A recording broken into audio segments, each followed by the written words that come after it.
Grab your print or digital copy of Go Queen magazine today. Stay inspired by the incredible stories and features inside. Visit our website to grab your copy now. Hey Queen, welcome to another episode of the Q Chat. Today we have the honor of speaking with the remarkable Councilwoman Carmelitha Gumbs, a trailblazer who is making waves in both her community and beyond. As an accomplished leader, public servant, and advocate, Carmelitha is known for her dedication to uplifting others and driving positive change. Her passion for community development and her commitment to excellence have earned her recognition as a powerful voice for empowerment and transformation. In this episode, we'll explore her inspiring journey, the challenges she's overcome, and her vision for creating a brighter future for those she serves. Get ready to be inspired by Carmelitha Gumbs and her unwavering dedication to making a difference. She's bring about her business, working hard on a mission. Head high, purpose driven, crown on, never tilted, go queen.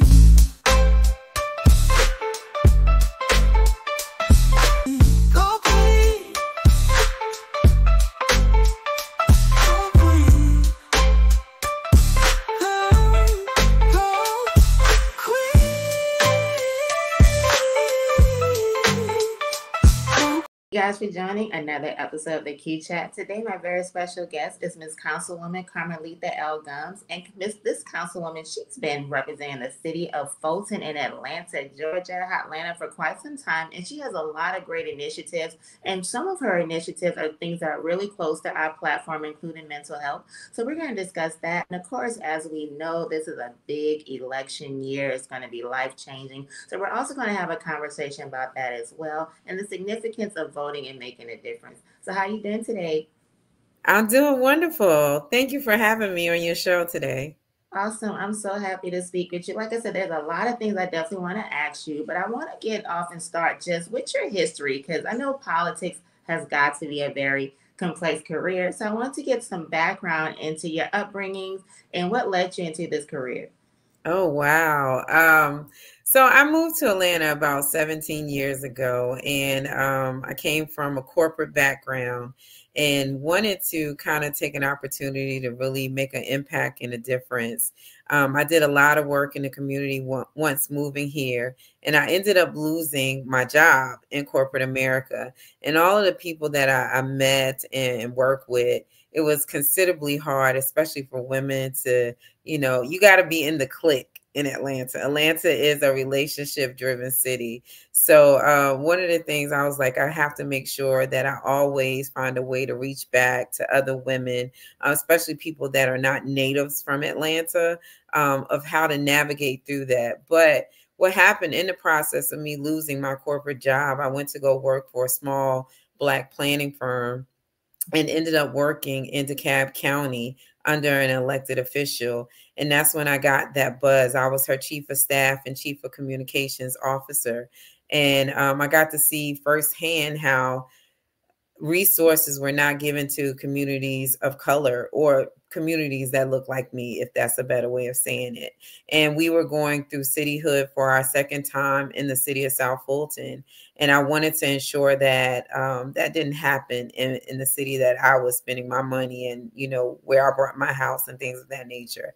So in that process, I decided to go to a forum where I got to see all of the candidates that were throwing their hats in the ring. I had no intentions on actually running for office. But by the time I left there, I stood up and offered myself for office. I didn't know what I was doing. I just knew that the people that were talking about what they wanted to see in the city did not align with the views and what I thought would resonate with people that look like me. So I threw my hat in the ring, decided to run, and I didn't have no money. I tell people I ran off a penny and a prayer. I ran against 12 people. And again, like I said, I had no idea, but I was considered the underdog. I actually ended up winning in a runoff by 3 votes, making it to the runoff by 3 votes. And that's why I tell people it's very important that every vote does count. And ended up winning the seat. And I've been in this seat for the past 7 years. I'm really just trying to make a difference and an impact throughout my community. So that's how it happened. It was just so random. I decided, hey, I want to make a difference. Those people, I don't know what they're talking about, but that's not what I want to see here. So here I am. And that's how it happened. Now, I know you said it was random. When you decided to do it, did you think that you would win? Or did you just think, well, hey, I'm just going to show people that, because sometimes it does help. Because I know we've all had an election where there was a candidate that we really liked. And they necessarily not win, but we still remember them. Were your intentions initially to maybe just encourage people, like you said, that look like you from our generation to just get involved and want to vote? I just want to kind of get deep. Like, did you expect to win or? I actually didn't expect to win, to be honest. I wanted to be a disruptor. And I tell people that as well. I wanted to be a disruptor. I knew that once I probably made it to the runoff that I would probably win because I knew how to market. I knew I was a genuine person. So I knew that my relationships would resonate with people. But I did not think I was going to win. I actually didn't think, running against 12 people is a lot. I didn't think that I had enough money. But people resonated with me as far as, being the underdog or, people just didn't take me seriously. And I actually, outworked the competition because when you look at politics, people already know, who they want to put in these seats. So you're working against a machine. And I was that, like I said, disruptor that I wasn't working against a machine. I was just working off of my passion for my community and wanting the residents to know. So I think that resonated with people and I ended up winning.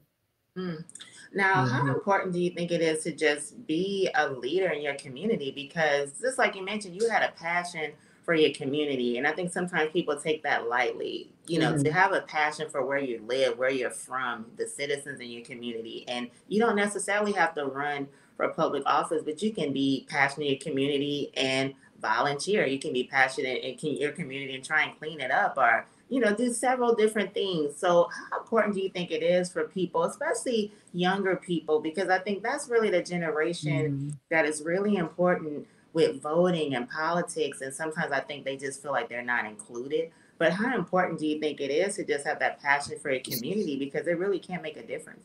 I think it's very important. And one of the things too is that you hear us, we complain a lot about what we don't have, what we don't get, what we don't see in our communities and communities of color. So sitting back and just complaining does not, help. You have to take action. And that was one of the things that I wanted to make sure is that if there was something that I did not like, I was going to make a difference. Either I ran for office or I would probably be the loudest person in the room, letting people know what it is that I did not like and trying to activate. And I think that's where we kind of get stuck sometimes is that we don't activate. And that was one of the things I try to encourage a lot of young people as well. If you don't like something, stand up for it and make sure that, either you run for office where you can really impact change or be a voice that can really carry a community. So you got to have influence. You got to have courage. Courage is definitely it. But also I also encourage people to be your authentic self. Don't change. Just to kind of meet the status quo, be who you are and lead by that. So that's always been my biggest motto. Yeah. And I want to ask you, of course, we know this is a huge election year. Right now, we are on the cusp of, we may have our first female president, and not only our first female president, but of course, a woman of color. So this is a very important year. And as you mentioned, you have your seat because of 3 votes. And that's the big consensus every election year. People think that their vote does not count. So I wanted to ask you, because it gets kind of complex whenever it's a presidential year, because I think sometimes people think, well, that's the important election. And yeah, it is. But a lot of times people sometimes, not everyone, but sometimes kind of skirt over their local elections, which are extremely important. So, King, for people who may, and like I said, sometimes people, when you know better, you do better. So for some people who may not be fully abreast of the importance of voting for your local community leaders, can you just break down the importance of putting your vote in for your local senator or council person? Can you just, give everyone some background on that? So definitely, a lot of people always, really focus on the presidential election, which again, this year is definitely super, super important. So I do encourage people to vote. But local elections is what really impacts you. It is the closest to the people. We make laws and decisions that really impact your day to day and your quality of life. So it is very important to vote, whether it's, putting up speed cameras where citations can impact your household, or where we're fixing roads and potholes. Those are the things that really, really impact our communities. And that's why people have to activate local judges. Those people have to understand how politics work and how they can really impact change. I'm not saying that our presidential elections are not important, but I do want people to understand the local is the closest to the people, and they really impact. We can make laws that will impact your day to day, and I don't think people really pay attention to that. So when I'm speaking to people, I let them know this is the race that really matters, where you focusing on your city council, you're focusing on your judges, your county commissioners. Those are the ones that matter, because it is the closest to the people and they impact what you got going on day to day. Oh yeah, definitely. What would you say to encourage the younger people? Because again, I think a lot of votes would make a lot of elections would make a huge difference. Of course, if there were a bigger voter turnout, and of course, the young people really are our future. It may sound cliche, but they really truly are our future. So, what are some things I guess to maybe encourage the younger people? Because sometimes I think they're the most, they're the biggest generation. Sometimes where they feel like these people who are running, they don't look like me. They're not saying anything I want to hear. So, what can be something, I guess, to be done maybe to encourage them to still want to go out there and vote? Well, I think one of the things is that we have to make voting look fun. We have to make it look appealing to our younger people. Voting is seemed to be like an old person's thing, or they don't really pay attention to it. So we have to find creative ways to meet young people where they are, whether it's through TikTok, like for instance, when Vice President Harris came to Atlanta, she brought in some icons, Megan Thee Stallion, Quavo, something that kind of resonates with younger people, and, getting on TikTok, doing creative things, and not just finding a way to communicate where they are, and letting them know that politics, even though it is supposed to be boring unless you're in an orange jumpsuit, but other than that, it is supposed to be a way that we can kind of talk about issues that impact them as young people, create forums. We do have a lot of younger politicos that do kind of help, giving guidance and ways that really impact. We just got to make sure that we activate those people and let them know, hey, your voice does matter. We want you to have a seat at the table, and communicate with us. Let us know what it is that you want to see, whether or not you feel like the citations, or you're being unfairly profiled, those type of things. Finding ways to connect. And I think that's probably the biggest thing. But they have to let us know. Don't be afraid. Email your council people, your senators. Let them know how you feel. And I'm a responsive council person, so I really like to hear from the younger people. I employ younger people on my staff. I didn't realize, I thought I was a millennial, but I'm not. But I do try to bring younger people in, because you can't always be the smartest person in the room. It's always somebody that's smarter than you. And I love to hear young people, especially my daughter. I have a young daughter. She shares with me all the time, hey, this is what we want to see. So again, take those in consideration and be serious about it and try to impact change. And I think they'll get it. I definitely hope so. So, of course, I want to ask you, with your job, you have a very important job and good history working in the city of Atlanta. So, I want to ask you to give us some background on some of the initiatives that you started. I know that mental health, of course, is one of your most important initiatives, but I want to get some background on just what are some of the main highlights, some of the main important initiatives that you've started since you had your position. Well, it's definitely the city of South Fulton, which we're like maybe 5 miles from the city of Atlanta. We did break off 7 years ago from this, so I just want to make sure I kind of clear that up. But some of the initiatives that I really do focus on is making sure that we're being impactful in our community. Mental health awareness is a really, really big thing. We've launched several campaigns because in a city as the city of South Fulton, who is predominantly African American, there are a lot of things that kind of give us pause, especially since the pandemic. We've seen a spike in mental health issues. We've also seen a spike in suicide deaths and attempts. So we wanted to, well, I did really wanted to focus on how do we change that trajectory? How do we get or create a space for people to really talk about mental health in an organic space? You know, in communities of color, it's always been a taboo to talk about mental health. You know, you might see an auntie or a cousin and they'll be like, oh, just send them to church or pray it away, that kind of thing. And that doesn't work. We have to find creative ways to talk about mental health in a just an organic fashion, and then be able to provide resources. One of the things that we did, we partnered with Silence the Shame, which is Shanti Das's organization, trying to make sure that we brought those resources to our community. I wanted to kind of infuse art, music, and fashion into talking about mental health. So we did a Compassion and Couture fashion show, and it was sold out. It was just something that we wanted to try, and it actually went pretty well, and people loved it, where we had local designers come in and a lot of youth as well to come in and design fashions or outfits based off of their feelings or emotional things. And it was lovely. It was incredible. So we're going to continue to keep pushing that narrative. Again, we recognize Mental Health Awareness Day, Black Mental Health Awareness Day. We do a lot.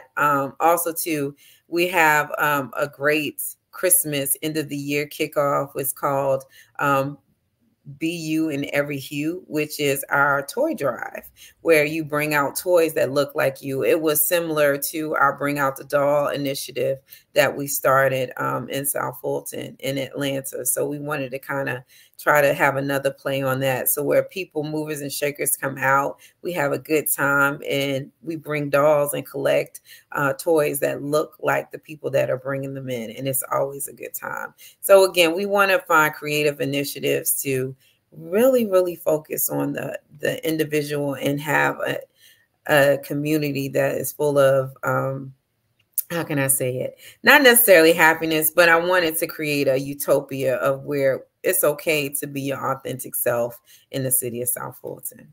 Awesome. That's wonderful. I want to ask you to, just to stick with the subject of mental health. And you're right, there's a huge stigma still in our community after all these years. Even I feel like conversations about mental health, they are taking place more. We are talking about it more, but there's still the stigma, which is very interesting considering, like I said, I think now people are more open to say, hey, I go to a therapist, or just even encouraging therapy, because we know, like, our history, we're rooted in religion, like you said, pray it away, just go talk to your pastor, and that's supposed to be the end of it, which, as we know, you can have God and therapy and have no shame involved. What are just some things, just from your personal opinion, on just ways that we can have more conversations? Because, again, the stigma, for some reason, is still there, even though we're more transparent in talking about mental health. There's still some communities where it's really hard to explain. And then, of course, when we see things where people sometimes are in mental distress and there's a fear of even calling the police, which, of course, that's a second conversation. So what are just some things we can do to just have bigger conversations? Because these bigger conversations save lives. Well, again, I think it's where we have to be creative in meeting people where they are, whether it's through barbershop talks or going to the local beauty salons. We have to meet people where they are, especially with young people as well.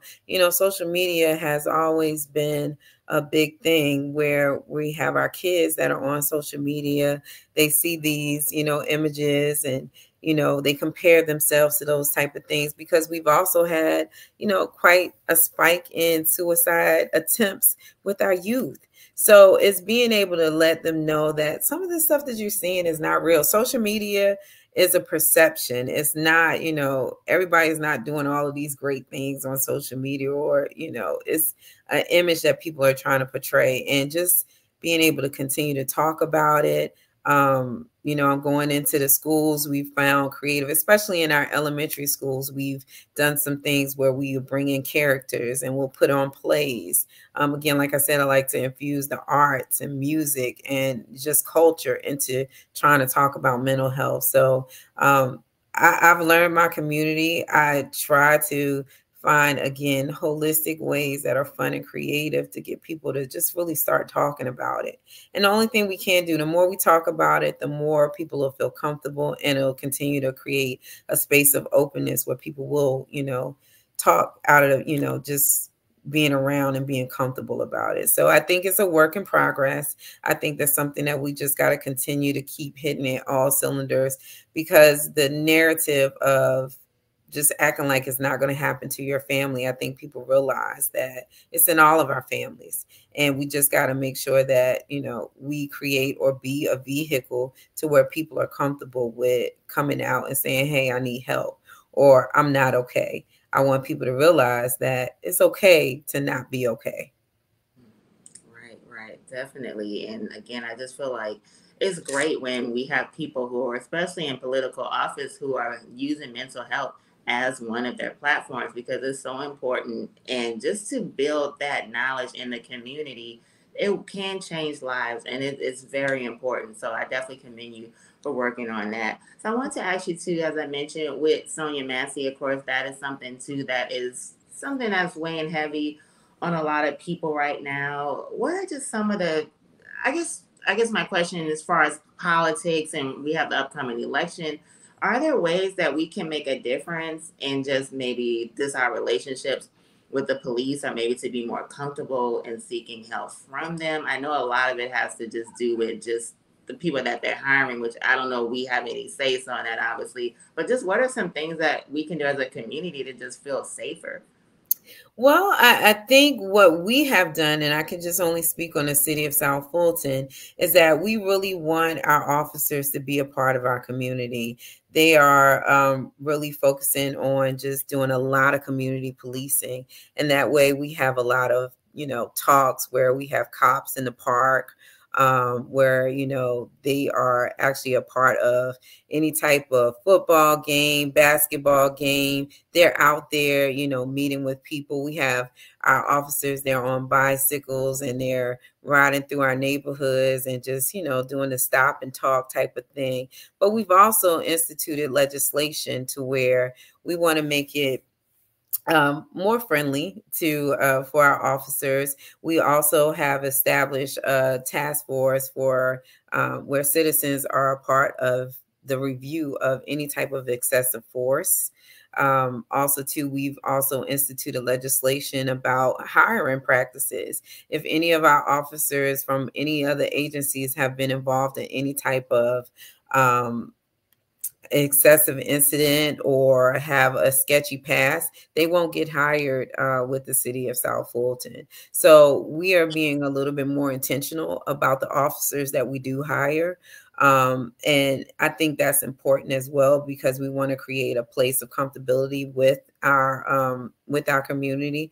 But also too, we have to find a way to where our officers and our community are getting to know each other. So tonight is National Night Out. We have a big kickoff off of Old National Highway, where our officers will be out there, will be intermingling with the community as well as our elected officials. So we do, again, want to continue to create a place of community policing, and we hold them accountable. We definitely do. So I can tell you what we do in South Fulton.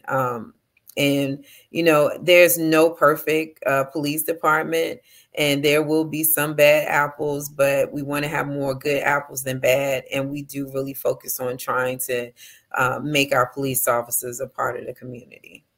I love it. And I have heard that a lot, that by including officers with the community, it does build a relationship, and it builds a relationship of trust. So I Mm-hmm. definitely see how that is important. So I know we've asked a lot about all the things that you're working on, but I want to ask questions about yourself right now. Like, you have a very heavy job, and I know you mentioned that you're a mother, and of course, mental health is one of your main initiatives. So I want to ask you personally, what are some things that you do to cater to your own mental health so that you're not taking all your work at home Oh, yeah. 24/7, that you're catering to yourself? So what are some of the ways that you cater to your mental health and wellness? Well, I can definitely tell you, as a woman in politics, it's tough. And then also too, this is a part-time job, so I also work a full-time corporate job as well. So mental health is definitely important. But what I have learned is that self-care is got to be one of my top things, and I've learned to really take time for myself, whether it's just shutting down, cutting the computer off, cutting the cell phone off, or just making sure that I just take time to go to the spa.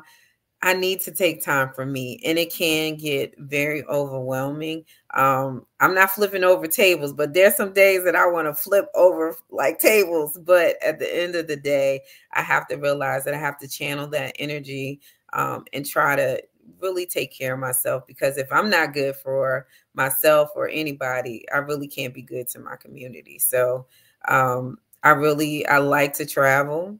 I love reading and just quiet time.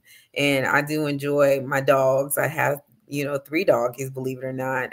So I do like to spend time with them. And that's kind of like my peace. But it is important. I do remind a lot of elected officials, especially females, is that we have to take time, because we're nurturing by nature. We're giving by nature. We want to make sure things, and, women do it better. No offense to the men. But we also at the same time have to remember that we got to take care of ourselves. So, whether it's just even just sitting for just 5 minutes, just listening to ratchet music, because I like ratchet music. That's what I got to do to regroup. So it's important. Self-care is definitely important. Oh, yeah. So I want to ask you as well, with your career and your profession, have there been any specific challenges for a woman of color in politics? And if so, how did you find a way to overcome those challenges? Ooh, yeah, I can tell you. So, um, when I got into this thing, people, I guess I wasn't the traditional, I don't know what a politician looks like, but I wasn't the traditional politician, and now that I see it's a lot of beautiful women entering politics. But I was told, oh, well, you need to, take out your weave, or you need to, take off your eyelashes. It's too much, or you shouldn't wear so much makeup. And I'm just like, what? Because I'm a girly girl. I'm all things girly girl. But I didn't feel like I needed to dumb it down or change who I was in order to be in office or to be run for office. And I think that's one of the stigmas, because I often hear, oh, well, you don't look like a politician. Well, please tell me what a politician looks like.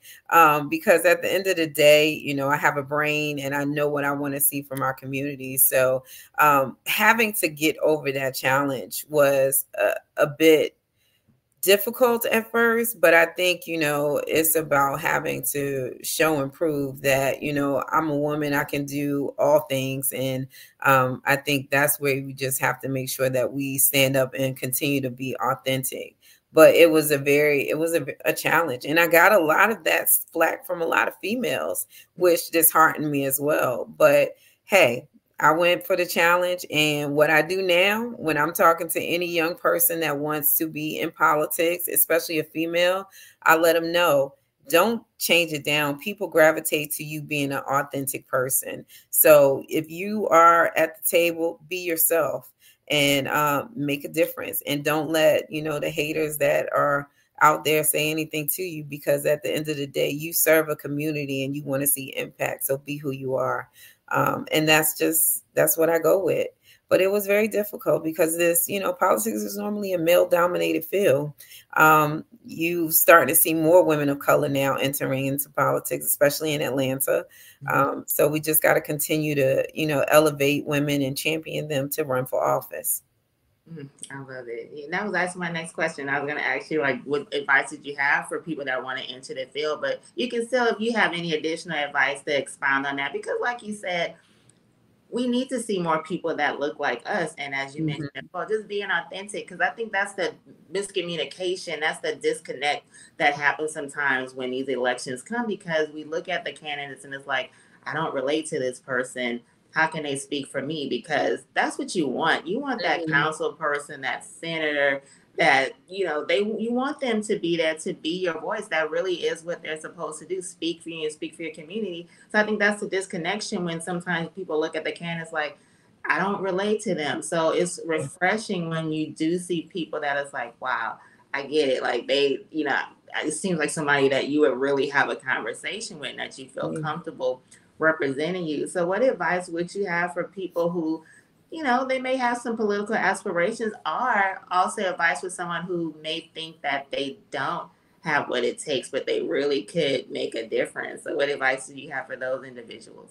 I would say first pray on it. That's one of the things that I did when I first decided that I was going to run.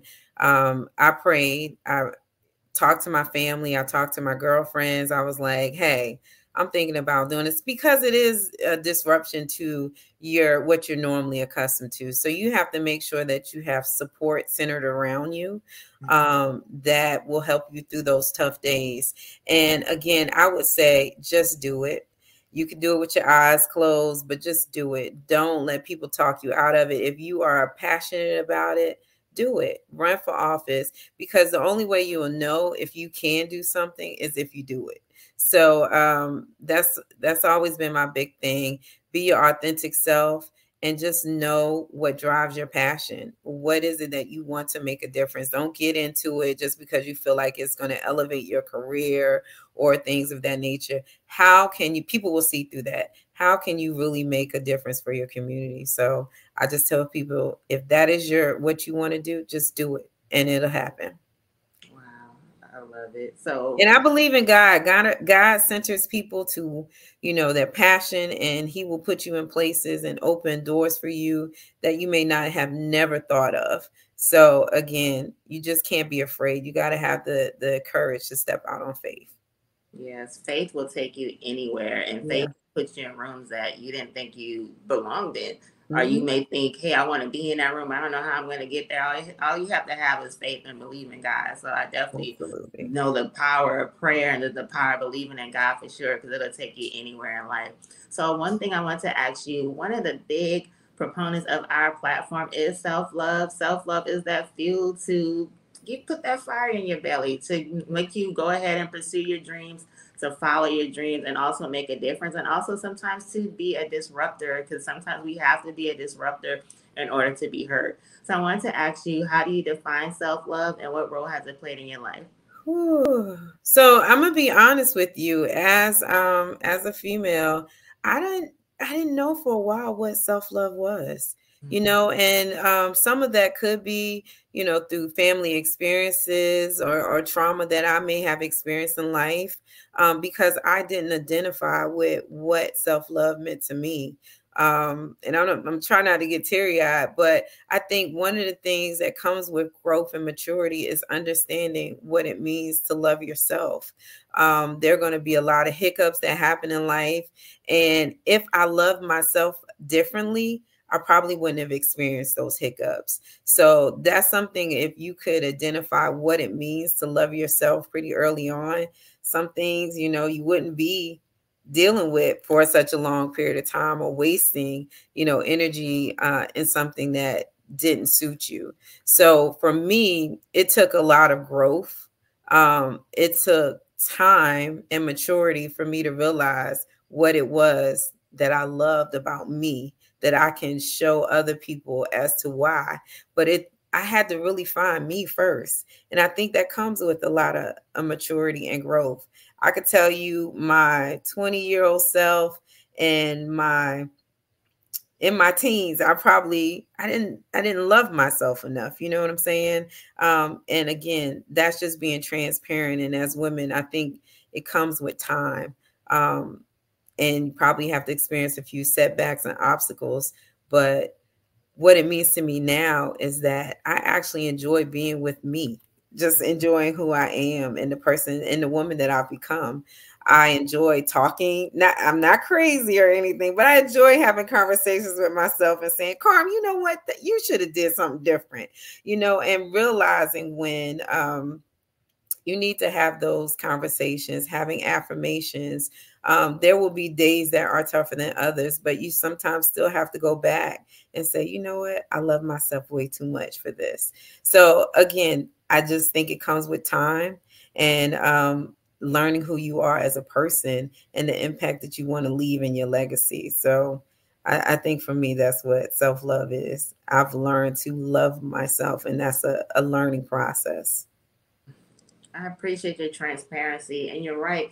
It takes wisdom, and we know wisdom comes with time. So Mm-hmm. a lot of us, our teen years, our 20-year-old self, we didn't understand what it was to love ourselves. So it altered a lot of our decisions in life, and that doesn't mean that we made any mistakes. But sometimes you got to go through the rain to appreciate the rainbow and the sunshine. So I Absolutely. really, really, really appreciate your transparency with that. So I want to ask you, what are what's on your wish list? What are some things that you hope for in the future that you can work on for Fulton County, South Fulton County? What are some of the things that you have on your list right now to work on?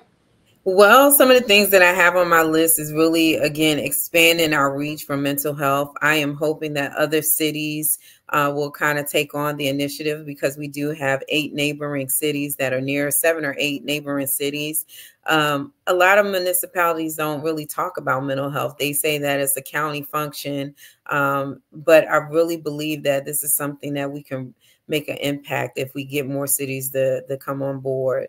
Also, too, really focusing on our environment, creating cities that are green friendly, are really healthy focus initiatives. I want us to have a healthy community, especially as African Americans. So I've been partnering with a lot of organizations such as the American Diabetes Association, also to the American Heart Association, as well as even the Cancer Association, because again, if you look at our predominantly African American city, there are a lot of elements that we're really now focusing on. And I'm in healthcare by nature. That's what I love to do. But I want us to have a really healthy city. So we're focusing on actually driving a lot of senior initiatives where they're working out, getting them out their house. They're now focused on isolation. So that's one of the things that I want to continue to champion, getting them moving and fit and things of that nature. And lastly, just overall, really building community engagement, and building community engagement allows people to understand local politics and understanding voter engagement and things of that nature. So I want people to really get into government, local government, and understanding how it impacts them. So those are some key initiatives. And then lastly, it would be economic development.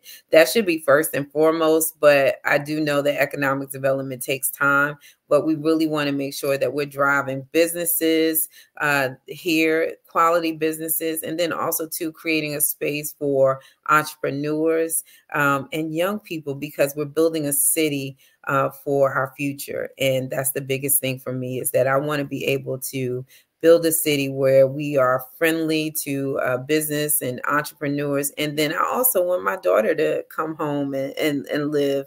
I don't want her to live with me, but I want her to be able to live in a community that's fit for her. So I want to make sure that young people are attracted to this city as well. I understand that last part too. So. But I love this. This has been an amazing conversation. Before we end everything, I want to ask you, can you please leave us with an affirmation? Now, your affirmation could be just to encourage us to love ourselves, or it could be even encourage us to get in those polls. So just I'll leave it up to you on what you'd like to leave us with an affirmation, but please leave us with some encouraging words. Let's see. Passion without purpose is pointless. Wow. Enough said. I love it. I love it. Thank you so much. And before we end everything, tell everybody how they can find you, how they can find you on social media, and also how they can contact you, and just give them all your information. Well, you can definitely find me on Instagram, IG at I am Carmelitha Gumbs. You can also follow me on Facebook, which is Carmelitha Gumbs without the L. The L is my personal. So if I don't know, you probably won't get on that one. And then also too, you can find me on Twitter, well, they call it X now. So you can find me on X at Carmelitha Gumbs. And then you can go to www.councilwomancarmelithagums.com. And that is my website. That way, if you wanted to leave me a message, shoot me a DM or anything like that, it's all connected. So I really try to, again, like I said, reach individuals where they are. So whatever mechanism you need to reach, I usually respond. So, yep, that's it. Awesome. Thank you so much for your time. I really appreciated talking with you. And this has been a great, great, great conversation. And I definitely hope that people that tune in, they can get some more information on just how to be a steward in their community. No matter where they are, you can make a difference. Even if you have to be a disruptor and shake the room, it's perfectly okay. A try is worth better than just sitting back and complaining. So I definitely appreciate you being clear about that message. So guys, I hope you were able to pick up on some gems in this conversation. Remember, we have some important elections coming up. And also remember, it's not just about November. It's also right in your community, your senator, your congressperson, your councilman. They're waiting for you to go in that poll and make a difference. You can make a difference in your community in the most simplest ways, just by simply walking into that poll and giving your choice.